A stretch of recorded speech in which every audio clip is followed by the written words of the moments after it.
les seuls, il y a de nombreux Congolais qui sont à l'extérieur du pays et ce n'est pas la première fois.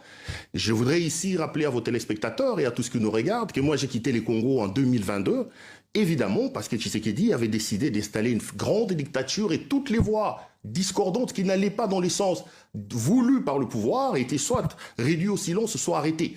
Donc à un moment donné, il y avait des menaces de mort contre moi, simple journaliste, et j'ai décidé de partir.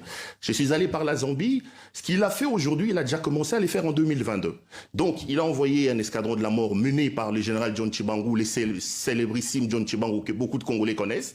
J'ai fui la Zambie, je suis allé en Tanzanie. En Tanzanie, il a organisé également un autre commando pour m'assassiner sur place. Cette fois-là, c'est le général Christian Daiwel qui est aujourd'hui sous le coup de plusieurs plaintes déposées par les Congolais en Europe, vous devez certainement le savoir. J'ai fui la Tanzanie, je suis allé au Kenya, donc j'ai pratiquement fait l'Afrique australe en fuyant M. Tshisekedi. Donc ce qui est arrivé le mercredi dernier en Belgique est tout simplement le prolongement, la preuve, s'il en était encore besoin, que c'est un dictateur qui a décidé aujourd'hui non seulement de brimer son peuple à l'intérieur de son pays, mais d'avoir aussi des bras à l'extérieur pour aller tenter de réduire toutes les voix discordantes à l'extérieur. Aujourd'hui, on vit la Corée, là. C'est vraiment la Corée du Nord. Ça, c'est la même chose. Claude Perrault-Louara, ce sont évidemment vos propos. Hein. On vous en laisse effectivement la responsabilité.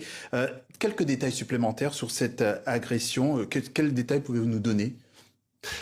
Il est 19h exactement, j'arrive devant chez moi, j'égare la voiture, je suis descendu de la voiture et je récupère les colis qui étaient dans la banquette arrière, je reçois un grand coup au niveau du visage, je tombe, le temps de revenir sur moi, il y a 7 ou 8 personnes qui s'acharnent sur moi avec des armes blanches, etc.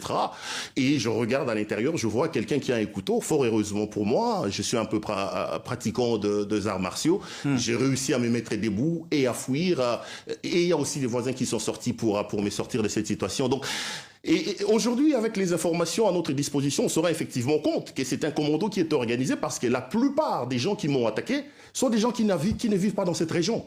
Donc, la personne, par exemple, qui a été arrêtée, c'est des gens qui viennent à des centaines de kilomètres de là. Donc, ils ont été recrutés, organisés, ils m'ont certainement suivi et on leur a donné mon itinéraire, mon adresse et pour venir monter la vie. C'est bien triste. Alors, comme je le dis encore, ce sont vos propos. Hein. Vous parlez de dictature, vous parlez de commando. Ce sont des termes quand même assez forts. L'enquête en Belgique, que dit-elle ? Évidemment, l'enquête est en cours.